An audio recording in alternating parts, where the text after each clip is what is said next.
Boa noite a todos.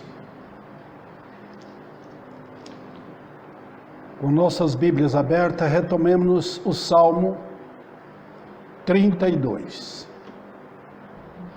Hoje, ainda tratando da causa da infelicidade do homem, eu quero mostrar a todos as tristes consequências que envolvem a vida daqueles que estão no pecado.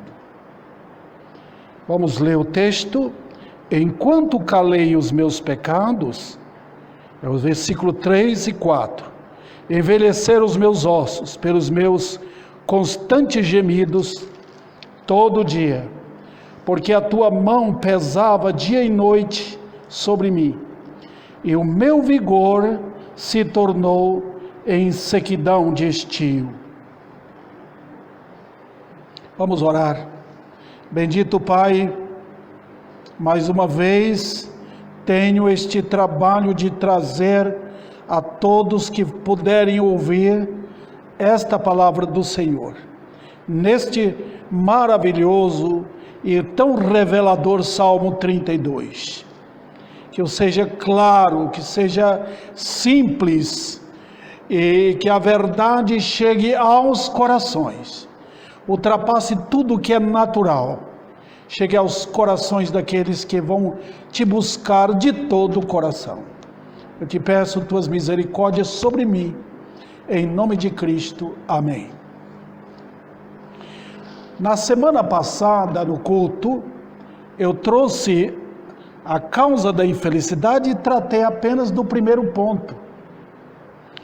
Eu mostrei na introdução alguns meios que o mundo usa para buscar ser feliz.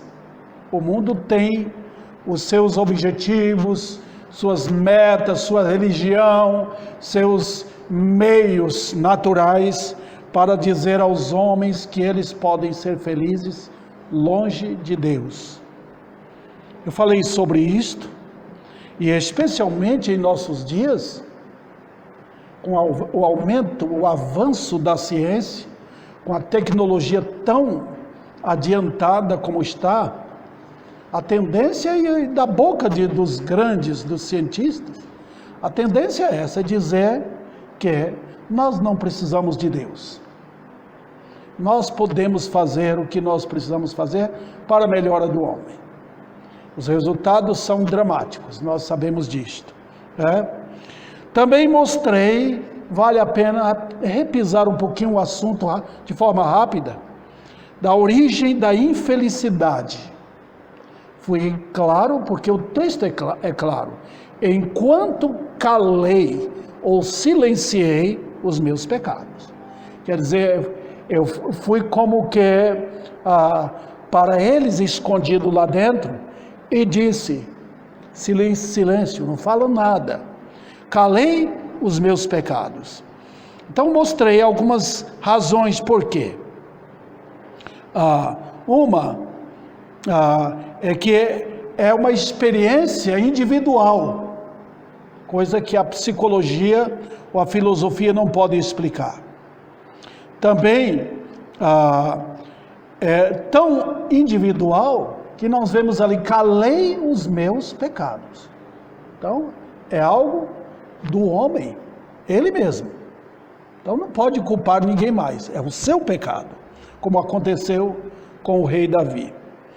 Em terceiro lugar, focalizei o problema, conforme a Bíblia explica. O texto não fala, mas a Bíblia expõe o problema. Onde está a fonte do problema? Óbvio, no coração. É ali que estão guardados os segredos da vida. E Jesus falou também em Marcos capítulo 7, que é do coração do homem, que ali é a sede, dali provém os males, não bens, tá? Não pode habitar junto bem e o mal. Do coração do homem procede os maus desígnios. Então, é o coração. Também mostrei rapidamente vou fazê-lo agora rapidamente, que eles são meus companheiros, os meus amores. São eles, o pecado oculto, os pecados ou as iniquidades ocultas no coração, que dão incentivo a viver como eu posso viver. Não acho que eu devo viver. Também, dominado pelo engano do pecado, acho que eles não são a causa dos meus problemas. Normalmente eu estou atribuindo a outrem, não é? Como Adão atribuiu o problema da queda à sua esposa, ela por sua vez a serpente. Sempre somos assim, sempre estamos olhando uma razão externa, não interna. Isso é problemático. Outro detalhe, eles me tomam para eu servir. Aquele que comete pecado, Jesus diz o que em João 8,34? É escravo do pecado. Então não tem meio termo. Eu estou no mundo para servir o pecado. Então não pode servir a Deus e ao pecado ao mesmo tempo. Jesus mesmo diz, ninguém pode servir a dois senhores. Se é escravo do pecado, então não vai ser em nada servo de Deus. Outro detalhe é que os pecados guardados lá dentro, eles me dão a impressão de que eu sou bem-sucedido. Bem-sucedido. Outro detalhe, eles se reproduzem. Eles têm uma cria impressionante dentro. De repente você vê que aquilo vai amontoando na vida, vai progredindo, vai estraçalhando com o viver do homem, vai marcando o homem por dentro e por fora, vai desmanchando o homem interiormente e exteriormente. Puxa, que coisa, né? Então, em terceiro lugar eu falei, por que eu calo os meus pecados? Por quê? Qual a razão? Eu acho no íntimo que eu posso escondê-los de Deus.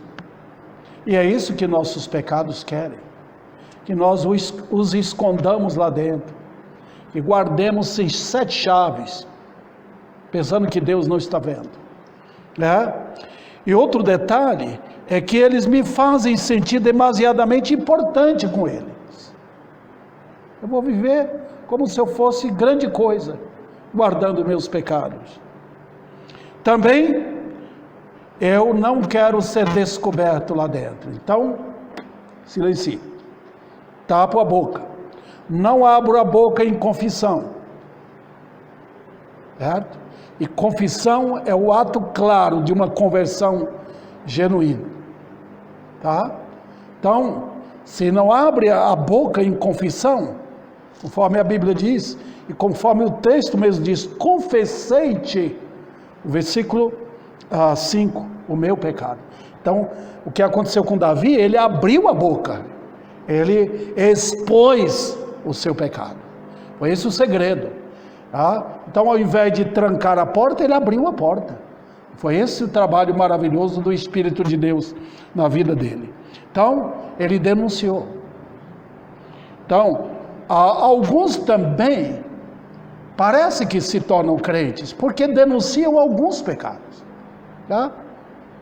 Alguns falam, parei de fumar, parei de beber, tudo bem, mas denunciou todos, denunciou o seu coração, denunciou esta sede completa do mal, esses terroristas que estão guardados dentro do coração. Eu não estou dizendo que você chega e refere-se a um por um perante Deus, não.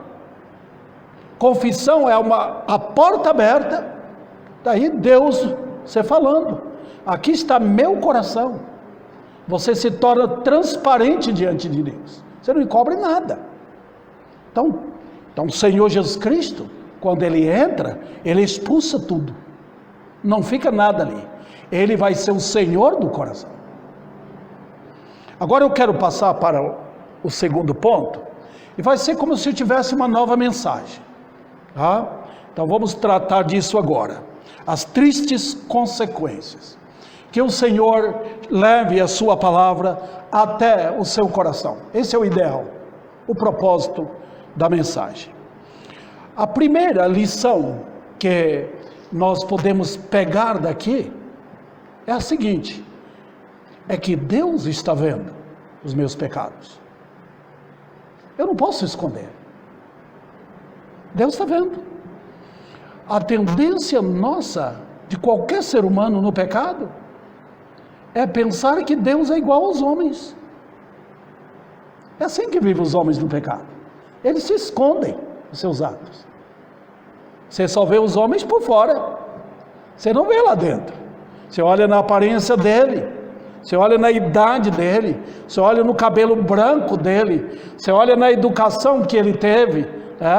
Você olha até, vamos supor, da disciplina que ele tem. Tudo isso pode, aos nossos olhos, ocultar a realidade acerca daquelas pessoas. Deus, entretanto, não vê assim. Ele vê o coração. A Bíblia diz em Provérbios que o inferno está descoberto perante Deus, quanto mais o coração do homem. Está tudo claro. É por isso que a Bíblia diz que enquanto você estiver no pecado, o ódio de Deus está sobre você. Não tente manipular. A ira dele está sobre você. Não tem esse negócio, eu me ocultei numa igreja. Não tente. Não tente remediar a sua situação. Não tente achar que por meios supersticiosos o pecado vai sair. Não vai. A maldade fica ali, é o lugar deles. O pecado não habita nos animais, habita em seres com personalidade. Para o pecado se mostrar que tem personalidade, que ele é maligno em si mesmo. O pecado também precisa do homem, seu corpo completo, seu ser, sua alma completa. O pecado precisa de instrumentos de pensamento, de emoções, de atos, de serviço, as mãos, os pés. O pecado é assim. Então ele se aloja lá e se esconde lá. Outro detalhe: nada pode estar encoberto aos olhos do Senhor. Ele vê tudo. Segundo lugar, eles são motivos do ódio acerbo de Deus. O Senhor odeia o pecado. Há alguns ensinos que provêm de muitos, de que Deus odeia o pecado, mas ama o pecador. Espera um pouquinho. A Bíblia não faz separação, não existe como separar o homem do pecado. É uma coisa só. Pecado é natureza, não é uma enfermidade que tem lá dentro, não é algo que com remédio você tira. O pecado faz parte do ser do homem. O Salmo 5 trata sobre isso, que Deus olha o pecador com fúria. O Salmo 7, que Deus tem apontado as suas flechas em direção à cabeça do iníquo, do homem não convertido, para atirar nele. Não é brincadeira. Por quê? Deus odeia o pecado. Nós estamos vivendo numa época agora em que eles querem passar por cima disso. Eles querem dizer: não, Deus ama todo mundo, espera um pouco. Se alguém está em Cristo, se alguém foi purificado dos seus pecados, o amor de Deus está sobre aquela pessoa. Fora disso, não. Não importa se você é de uma igreja até evangélica, não importa se seus pais são crentes ou não, você nasceu no pecado, e é motivo da ira de Deus. precisa ir a Cristo. Caso contrário, está perdido. Outro detalhe é que a aliança com o pecado é assegurar guerra contra Deus. Qualquer pecado. Deus aponta a arma dele. Você quer guerra contra Deus? Então, entre em aliança com o mal. E o pecado escondido no íntimo, o pecado guardado lá dentro, a iniquidade guardada lá dentro, é aliança com o mal. É feito um trama do homem com o pecado. Então ele vai servir aquilo. O pecado que, vamos dizer assim, manipula a sua vida em todos os aspectos. Ele pensa que ele está ganhando bem, para viver bem, não, se vai servir é um pecado. Seu dinheiro, sua casa, seu carro, sua roupa, sua boca, suas mãos, seus filhos, seus bens em tudo, estarão a serviço do pecado. É assim que vive o ímpio no mundo. Todo o seu ser é consagrado ao pecado. Qual a razão? É que ele está aliançado com o mal no íntimo. E veja, aquilo vai lhe pegar. Qualquer aliança secreta vem à tona logo. Só Deus vê. Judas parecia um crente, um discípulo, um apóstolo. Poderia ter esse rótulo, mas Jesus já via nele o amor, a idolatria que ele tem pelo dinheiro, o amor pelas riquezas. Geazi, aquele discípulo de Eliseu, parecia um servo fiel, parecia que ia longe nas aulas práticas com o profeta, mas quando a oportunidade chegou, ele quis pegar as riquezas que o próprio Eliseu recusou receber de Naamã.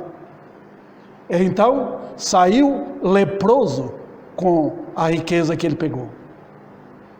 Olha que tragédia. O pecado é assim. Ele vai manifestar em qual área da sua vida ele está dominando. Então, lembre, se você não é crente, seu problema é no coração. Se você é crente, o problema é com a carne. Não com o coração. Se Cristo já lhe santificou na salvação, você não tem problema com seu coração, mas não. Agora, se você não é, seu problema é o coração. E essas coisas vão aparecer. Nós estamos vivendo na época clara em que aqueles que não são crentes vão manifestar, vão aparecer, se agregando ao sistema do mundo e manifestando já lá o que ele tem lá dentro. Ele vai externar aquilo. Seu ódio contra Deus, contra as ordens divinas. Em segundo lugar, nesta lição, é que o pecado é sentida a angústia do pecado no físico. Por quê? O corpo não pode sofrer a presença do pecado sobre si. Nosso corpo não foi feito por Deus para ter o pecado lá dentro. É um corpo fragilíssimo. Foi pela misericórdia de Deus que Ele nos dá o direito de viver talvez 80, 90 anos no máximo. Alguns morrem cedo. Olha o que as enfermidades têm feito. Olha o que a Covid tem feito. Por quê? Porque nosso corpo não suporta o pecado. Ele não foi feito para isso. Ele se tornou um corpo de humilhação em todos os aspectos. No aspecto de doença, no aspecto de desonra, em tudo. Ele vai se murchando. Pouco tempo atrás, eu peguei um pouco de gasolina, coloquei num copo desse descartável.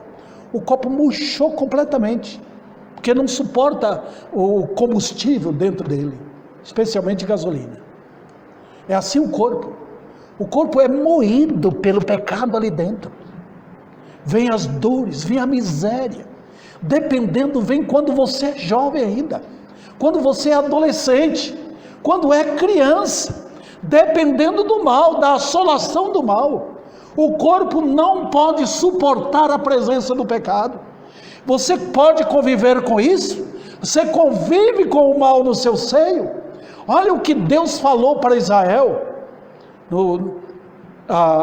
em Deuteronômio 32, dos males que viriam para a nação, para cada pessoa, as angústias do pecado, da desobediência a Deus. Então tudo isso, meu querido, é para que você saiba que o perigo está em volta de você, dentro de você, e você corra para Cristo. Então a mensagem vem como que bater na porta do seu coração, alertar você, não é brincadeira. Outro detalhe, queridos, vai manifestar então em doenças. Agora vejam, isso tudo é o resultado do pecado. Na alma, em depressão, fuga, violência, rebelião, perseguição aos verdadeiros crentes, medo, busca de alívio por meio de mentiras religiosas. Está vendo o que o pecado faz? Toda esse desejo por prazeres é transformado em toda essa angústia. O pecado, ele chega para você, ele dá aquele sentimento de gozo, mas é tão rápido, de uma alegria que é tão fugaz, some. Mas em lugar daquilo, vem a morte. O quê? Quando eu estou falando da morte aqui, eu não estou dizendo que você vai cair duro. Eu estou dizendo do efeito terrível do pecado, é sempre a morte. Pode ter certeza. Então quem está vivendo no pecado, mais gostoso que tem, o pecado vai fazer você sentir que você tem direito àquilo, mas a sua vida se tornará miserável. Se você não sentir a angústia e a miséria das dores no corpo, você vai sentir o medo, vai se tornar violento, vai se tornar mais depravado do que é. Eu quero alertar as moças que se entregaram ao pecado do sexo. Vocês vão se tornando piores ainda, fugindo da verdade, não querendo autoridade nas suas vidas, não encarando conselhos. Os moços também, que têm usado essa permissividade diabólica, vão sentir a angústia de uma vida de terrorismo nas suas vidas. Vocês nunca serão úteis na sociedade, nem terão um lar. Por quê? Porque a força da morte vem lá dentro e por fora.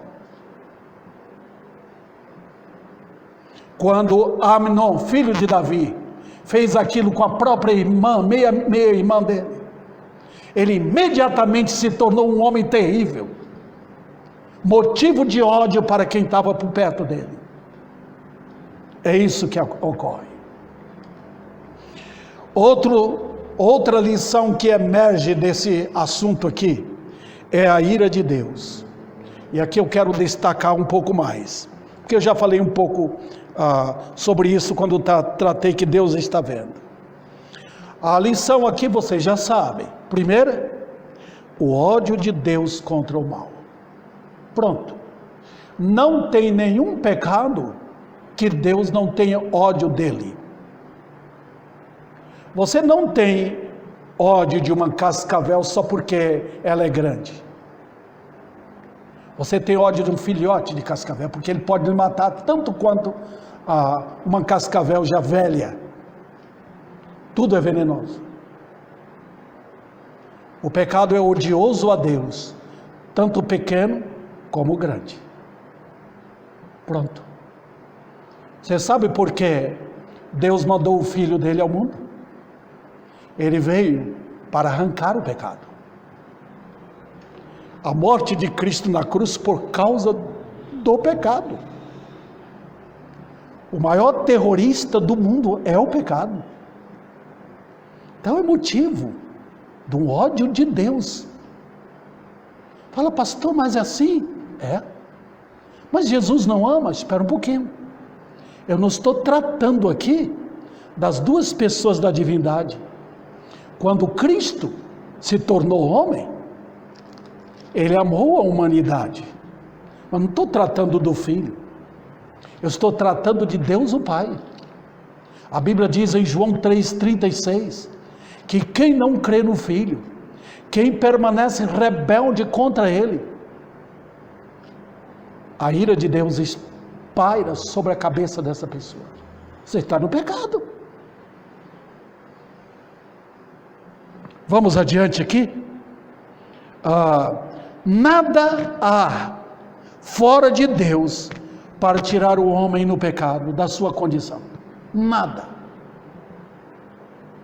E aqui eu quero bater firme nisto. O alvo é a compreensão de todos vocês que podem me ouvir. Não tem igreja, queridos. Eu nunca prego chamando vocês para a minha igreja. Nunca. Porque não é a minha missão. Quando Deus quer, Ele manda pessoas. E essas pessoas vão ficar conosco. E eu vou ter que trabalhar com elas. Ajudá-las na compreensão da vida cristã. Mas enaltecer minha igreja, jamais farei isso. Porque não é a minha missão. A minha missão é pregar, crer, arrependa dos seus pecados. Porque minha igreja não salva. Todos que procuram isso vão ficar frustrados. Alguns também se estribam no batismo. Pensam que depois do ato batismal, a pessoa está melhor agora. Não, é a mesma coisa. Para tomar banho e ficar limpo, nós temos que usar, eu uso sabonete, a bucha, né? Para tirar toda a sujeira, porque a água só não tira. Chegar debaixo do chuveiro lá e deixar a água cair, não vai tirar a sujeira. Você tem que ensaboar seu corpo, passar alguma coisa para tirar, porque é preciso, senão a sujeira continua ali. Né? Quando uma senhora está lavando o piso da sua casa, ela joga água? Joga. Aí passa a vassoura, passa alguma coisa, um sabão que vai tirar. Né? Você pensa que a água de batistério tira pecado? Jamais. Nada tira. O pecado é uma nódoa que não sai, a não ser com o sangue de Cristo. Você pode talvez não vê-lo, mas Deus está vendo. E Deus diz, vendo sangue, passarei por cima. A única forma de tirar o horror do pecado perante a face de Deus é pelo sangue do Filho. O sangue de Jesus, seu Filho, nos purifica de todo o pecado. Outro detalhe, queridos, veremos os sintomas da miséria do coração. E é agora que nós queremos ver o que aconteceu ou conhecer esses sintomas. Vamos lá. Primeiro, diz aqui o texto, voltando para o Salmo 32, versículo 4. Porque a tua mão pesava dia e noite sobre mim. Nota como ele colocou aqui a mão de Deus. Não foi uma coisa assim que ele falou, não, a circunstância, a vida que é desse jeito. Não, ele percebeu que era a mão de Deus pesando sobre ele. Assim como os egípcios, com as pragas, perceberam o dedo de Deus, falaram com o faraó. Aqui está um homem que percebeu que a angústia que ele tinha, era a mão de Deus pesando sobre ele. E aí ele diz o quê? Olha o complemento do versículo 4. E o meu vigor se tornou em sequidão de estio. Vamos ver isso aqui. A ideia de sequidão é ausência de chuva. Que linguagem impressionante, né?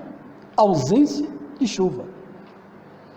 Eu me lembro que quando eu era bem mais novo, viajei com minha família para Pernambuco e pegamos um ônibus e passamos, depois de Feira de Santana, pegamos aquele ônibus e passamos pelo sertão de Pernambuco. Mas uma região seca, a gente via o terreno rachado, não tinha água. A vida de um homem em pecado é desse jeito. Não está falando que é para beber água, não está falando do aspecto físico. Deus não está tratando aqui meramente desse copo, esse cálice que eu encho a boca de água e venho a não ter sede. Está falando lá dentro. Ele nem fala de beber um copo d'água. Ele fala que está faltando chuva lá dentro. E quantos homens precisam das bênçãos de Deus? Elas vêm de que maneira? Elas vêm com conforto, com consolo, com a palavra de Deus na vida do homem. Que enche o homem de quê? De fruto. Aonde há chuva, há fruto. Já imaginou?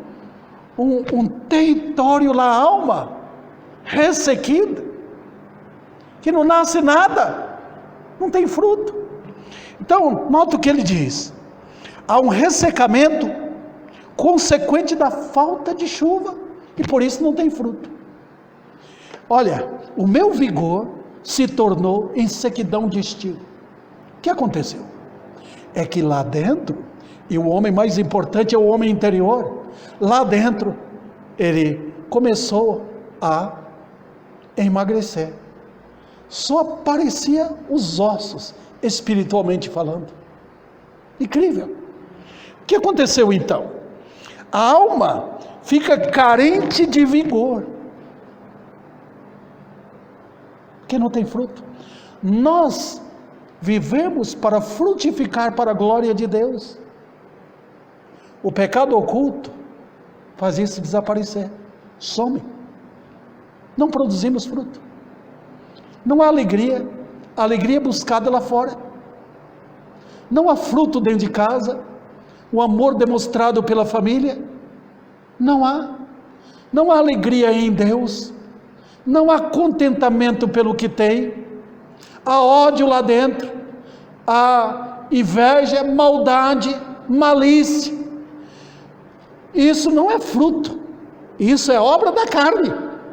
Veja diferente, fruto é alguma coisa que tem vida, e onde não tem chuva, logo não tem vida. Então não tem vida lá dentro. Então o que aparece são as obras da carne, elas vão lá dentro, e elas começam a dominar todo o ser do homem. Olha, isso aconteceu com um crente. Agora você, meu amigo, cujo pecado ainda está descoberto perante Deus, não foi tirado por obra de Cristo, que miséria sua vida de angústia, de tristeza, de maldade. Você só procura a alegria no mundo, no dinheiro, nos prazeres daqui, porque lá dentro não tem conforto, não tem esperança, não tem alegria, não tem nenhum prazer, então não tem nada para dar. Então as reações cabem apenas ao aspecto físico. Quando a alma está faltando chuva lá dentro, o corpo com suas paixões dominam a alma. Você sabe que alguém mais fraco é dominado pelo mais forte. Então a pressão do corpo com suas paixões domina a sua alma. A ausência de felicidade. E agora nós estamos tomando rumo aqui para mostrar a vocês o que é a infelicidade. Como mostra a infelicidade? Como ela transparece? Primeiro, falta de paz com Deus, não há. Há uma inquietude interior. Você não consegue ter paz. A paz vertical com Deus não há. Então você fica inquieto. Você quer alguma coisa para passar o tempo. Você quer alguma coisa para ocupar esse vácuo que você tem no seu coração. Você quer preencher-se com o mundo. Você quer encher com tudo o que o mundo promete dar a você. Por quê? Falta de paz com Deus. Está em guerra. E você sabe disso. E você, meu amigo, quer lutar com Deus? Você tem coragem de enfrentar o Todo-Poderoso? Você não quer buscar um advogado para você? Você não quer buscar um forte defensor? O filho dele? Para lhe dar essa paz? Segundo lugar, haverá, por falta da felicidade, uma disposição para acreditar em crendices e superstições. A alma vazia de Deus, sem chuva lá dentro, ressequida, ela é totalmente inclinada à idolatria. Ela é vencida pelos desejos visuais externos. Ela procura uma divindade exteriormente falando. Ela cria uma divindade. Ela busca até num pedaço de pau, se precisa, para confiar naquilo, dizer que aquilo vai resolver seu problema. Ela dá valor às imagens de esculturas, ela vai dar valor ao homem, ela vai dar por toda a sua confiança, até em pastores, em padres e outras coisas, porque isso serve de muleta para andar. Falta de felicidade na vida. E você vai gastar todos os recursos que tem. E Satanás vai aproveitar disto para fazer você ainda um pobre escravo do pecado. Ainda mais. Por falta de quê? De chuva lá dentro. Você vai querer amar você mesmo. Você vai querer sentir o prazer do mundo. E não tem. Não tem fruto interior. Em terceiro lugar, haverá manifestação de ansiedade e de medo. Você parecerá corajoso. Você é homem, você é mulher. Pensa que é corajoso ou corajosa. Mas a ansiedade mostra o quanto você tem medo. Medo do futuro. O que vai vir amanhã? Será que a morte vai vir? Será que eu vou ser pego de surpresa? Será? Você está assim, agitado pelo ambiente. Você não tem uma fonte de conforto, não tem uma fonte de segurança interna. Por quê? Falta chuva lá dentro. Então você não tem as bênçãos internas de Deus, as quais vêm por Cristo Jesus. E você tem medo. E quando chegar o rei dos terrores, a morte, você vai ver o quanto é aterrorizante servir ao pecado. Em quarto lugar, incerteza ante ao futuro. Que terrível coisa. Para onde eu irei? Eu não sei. Alguns tentam apelar para a força, empurrar tudo com a barriga, por assim dizer. Eu vou para o céu. Sem certeza nenhuma, sem estrutura nenhuma, sem documento nenhum. Como é que você pode andar? É o maior perigo transitar nesta vida sem certeza. Você está fazendo uma aliança não com Deus, mas com a morte e com o além. Outro detalhe, atitudes também, em quinto lugar aqui, atitudes de fuga para se esconder da verdade. E aquele esconder da verdade é esconder de Deus. Você não vai aceitar uma pregação? Não, porque o pecado lhe faz fugitivo. Você esconde da luz. Você não quer claridade bíblica. Você não quer que a luz do Evangelho venha e brilhe sobre você, porque você quer viver oculto lá dentro. Você talvez queira uma igreja, mas você vai querer aquela igreja onde prega o que você gosta de ouvir, onde canta o que você gosta de cantar, onde você se sinta bem. Você não quer a verdade chegando, você fica assustado. Você vai agir como o governador Félix diante de Paulo, que fugiu diante da mensagem quando Paulo falou da ira vindoura e do domínio próprio. Também, em sexto lugar, você vai ter a atitude de perversidades em relação ao próximo. Você não vai poder amar. O que acontece quando a alma é ressequida, quando não há chuva interna, ela vai ser perversa contra o próximo. Veja bem, você diz, não, mas eu amo meus amigos. Você não ama. Você quer apenas a aprovação deles. Você não ama a sua esposa, nem o marido, nem os filhos, nem seus pais. Você não ama a sociedade. Você quer aprovação para a vida que está levando. Só isso. Você quer o grupo que ele apoia. Não é uma miséria isso? Porque não tem fruto lá dentro, não tem a chuva das bênçãos de Deus caindo lá na sua alma e enchendo de fruto de justiça. Porque você não foi a Cristo. Também, meus queridos, insatisfação quanto àquilo que possui materialmente. Que tristeza de ver. Não há alegria pelo que tem, porque aquilo não dá felicidade. Você nunca vai ficar contente com sua casa, com o carro, com os bens, com a roupa, com a aparência. Não. Virá uma inquietude lá dentro. Você quer melhorar. Você vai lutar contra Deus.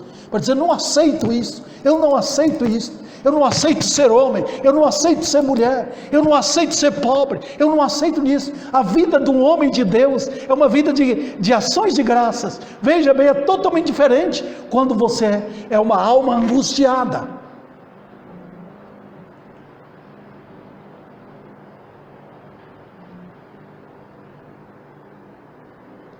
Também você manifestará servidão ao pecado em várias áreas da sua vida. Cuidado, porque ele vai avançando. À medida que você vai caminhando com o mal, o pecado vai ampliando a sua forma de dominar sua vida. E em nossos dias, com o avanço desse programa miserável do diabo para trazer o anticristo ao mundo, você vai sendo mais usado no programa dele. Você vai ficar descontente com o casamento, descontente na vida que você tem, descontente achando que tem pouca liberdade, que pode fazer muito mais na área de maldade. Vai progredindo, prosperando a maldade. Você se torna potencialmente um terrorista, dentro do seu ambiente, dentro da sua casa. Não terá amor paternal, amor maternal, amor de esposo, de esposa. Não haverá mais, porque essas coisas vão sendo retiradas gradativamente. Elas vão saindo da sua vida.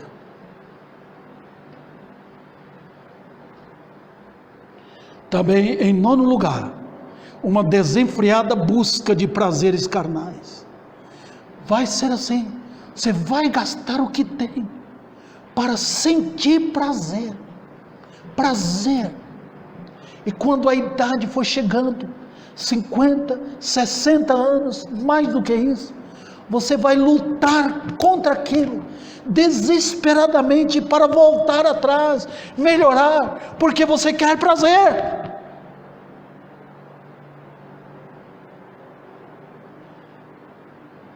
Cuidado com a angústia do pecado. Ela lhe leva à morte, a buscar suicídio, porque há a pressão, a opressão do pecado lá dentro. Em 10º lugar aqui, uma disposição para ajudar em atividades compensadoras. Parece por fora que você se torna a melhor pessoa para ajudar, a dar o que tem, a contribuir, vamos melhorar com os outros, mas será uma investida contra Deus, contra o sistema de Deus, contra o modo de Deus lidar sabiamente com as coisas. Por que tudo isso? Falta chuva lá dentro, sua alma está ressequida. Eu quero chegar à conclusão agora. A verdade central: amor ao pecado é ódio contra Deus. Amor ao pecado recebe o ódio de Deus. É a mão de Deus que paira sobre a sua vida. Não brinque, não corra. Corra para Cristo. Busque refúgio no Salvador. Corra para aquele que morreu em lugar dos perdidos. Você lembra quando Deus tirou Ló com as filhas de Sodoma, porque Deus ia punir as duas cidades, Sodoma e Gomorra? Fuja para o monte. Fuja. Deus está falando assim com os pecadores. Corra para o monte do Calvário. Pela fé, corra para Cristo. Busque refúgio nele. E você escapará da ira vindoura. Vem, pecador, a Cristo, e você escapará. E cuidado, a persistência no pecado ocasiona consequente endurecimento do coração. Cuidado com isto, porque quando o coração se mantém endurecido, Deus vem e endurece mais. Quando eu trabalhava com meu pai, quando eu era novo, lá na Bahia, ele era pedreiro. Eu trabalhei muito com meu pai. Ele fazia aqueles socadores de concreto. A base lá embaixo era concreto, com um ferro, a haste de ferro. Ele punha o concreto no local, punha a haste lá dentro e mantinha durante a noite dentro da água. Você pensa que a água, vamos dizer assim, amolece? Não, ela endurece mais ainda, vira pedra. Quando Deus endurece o coração, Ele pega o coração do homem e como que? Põe dentro da água. Fica mais duro ainda. Qual a solução? A solução está: humilhai-vos debaixo da potente mão de Deus. O que está faltando hoje? Homens e mulheres humilhados, só isso. Deus não está buscando religiosos, não.